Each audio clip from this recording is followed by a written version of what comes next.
Merry Christmas and welcome to Adventures in VFK. This is Fairy Fanatic, and this is day 17 of our Advent Calendar opening. Also, it's the next section of A Christmas Carol by Charles Dickens that I'm reading aloud because I really wanted to, mostly. Okay, anyway, I'm really enjoying it, so I hope you are too. So let's go ahead and open our calendar.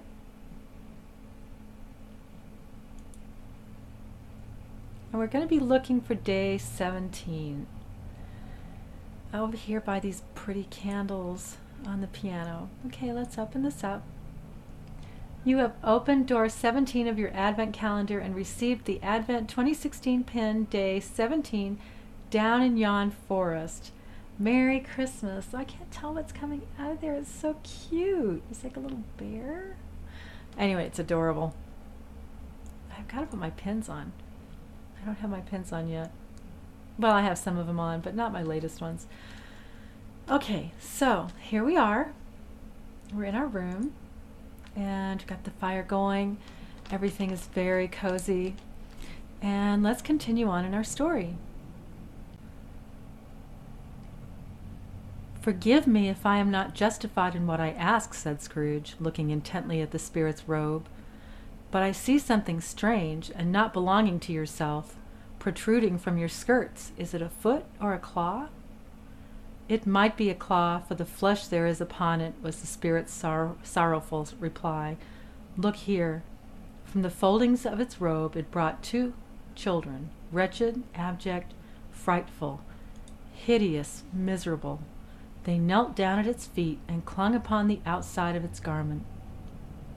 "Oh, man, look here, look down here," exclaimed the ghost. They were a boy and a girl, yellow, meager, ragged, scowling, wolfish, but prostrate too in their humility. Where graceful youth should have filled their features out and touched them with its freshest tints, a stale and shriveled hand like that of age had pinched and twisted them and pulled them into shreds. Where angels might have sat enthroned, devils lurked and glared out menacing. No change, no degradation, no perversion of humanity in any grade through all the mysteries of wonderful creation has monsters half so horrible and dread. Scrooge started back appalled, having them shown to him in this way. He tried to say they were fine children, but the words choked themselves rather than be parties to a lie of such enormous magnitude. "Spirit, are they yours?" Scrooge could say no more. "They are man's," said the spirit, looking down upon them, "and they cling to me, appealing from their fathers. This boy is ignorance, this girl is want. Beware them both, and all of their degree, but most of all beware this boy, for on his brow I see that written which is doom, unless the writing be erased." "Deny it," cried the spirit, stretching out its hand toward the city. "Slander those who tell it ye. Admit it for your facetious purposes, and make it worse, and bide the end." "Have they no refuge or resource?" cried Scrooge. "Are there no prisons?" said the spirit, turning on him for the last time with his own words. "Are there no workhouses?" The bell struck 12. Scrooge looked about him for the ghost and saw it not. As the last stroke ceased to vibrate, he remembered the prediction of old Jacob Marley, and lifting up his eyes, beheld a solemn phantom, draped and hooded, coming like a mist along the ground towards him. The last of the spirits. The phantom slowly, gravely, silently approached. When it came near him, Scrooge bent down upon his knee, for in the very air through which this spirit moved it seemed to scatter gloom and mystery. It was shrouded in a deep black garment, which concealed its head, its face, its form, and left nothing of it visible save one outstretched hand. But for this it would have been difficult to detach its figure from the night, and separate it from the darkness by which it was surrounded. He felt that it was tall and stately when it came beside him, and that its mysterious presence filled him with a solemn dread. He knew no more, for the spirit neither spoke nor moved.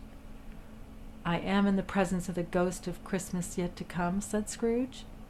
The spirit answered not, but pointed onward with its hand. You are about to show me shadows of the things that have not happened but will happen in the time before us, Scrooge pursued. Is that so, Spirit? The upper portion of the garment was contracted for an instant in its folds, as if the spirit had inclined its head. That was the only answer he received. Although well used to ghostly company by this time, Scrooge feared the silent shape so much that his legs trembled beneath him, and he found that he could hardly stand when he prepared to follow it. The spirit paused a moment, as observing his condition and giving him time to recover.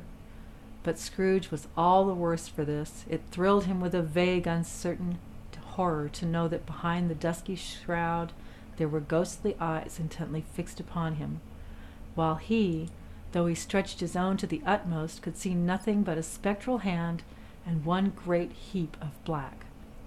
"Ghost of the future," he exclaimed, "I fear you more than any spectre I have seen, but as I know your purpose is to do me good, and as I hope to live to be another man from what I was, I am prepared to bear you company, and do it with a thankful heart. Will you not speak to me?" It gave him no reply. The hand was pointed straight before them. "Lead on," said Scrooge, "lead on. The night is waning fast, and it is precious time to me, I know. Lead on, spirit." The phantom moved away as it had come towards him. Scrooge followed in the shadow of its dress, which bore him up, he thought, and carried him along. They scarcely seemed to enter the city, for the city rather seemed to spring up about them, and encompass them of its own act. But there they were, in the heart of it, on 'change amongst the merchants, who hurried up and down, and clinked the money in their pockets, and conversed in groups, and looked at their watches, and trifled thoughtfully with their great gold seals, and so forth, as Scrooge had seen them often. The spirit stopped beside one little knot of businessmen. Observing that the hand was pointed to them, Scrooge advanced to listen to their talk. "No," said a great fat man with a monstrous chin, "I don't know much about it either way. I only know he's dead." "When did he die?" inquired another. "Last night, I believe."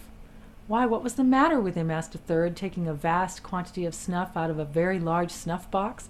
"I thought he'd never die." "God knows," said the first with a yawn. "What has he done with his money?" asked a red-faced gentleman with a pendulous excrescence on the end of his nose that shook like the gills of a turkey-cock. "I haven't heard," said the man with the large chin, yawning again. "Left it to his company, perhaps. He hasn't left it to me, that's all I know." This pleasantry was received with a general laugh. "It's likely to be a very cheap funeral," said the same speaker, "for upon my life I don't know of anybody to go to it. Suppose we make up a party and volunteer." "I don't mind going if a lunch is provided," observed the gentleman with the excrescence on his nose, "but I must be fed if I make one." Another laugh. "Well, I am the most disinterested among you after all," said the first speaker, "for I never wear black gloves, and I never eat lunch, but I'll offer to go if anybody else will. When I come to think of it, I'm not at all sure that I wasn't his most particular friend, for we used to stop and speak whenever we met. Bye-bye." Speakers and listeners strolled away and mixed with other groups. Scrooge knew the men and looked towards the spirit for an explanation.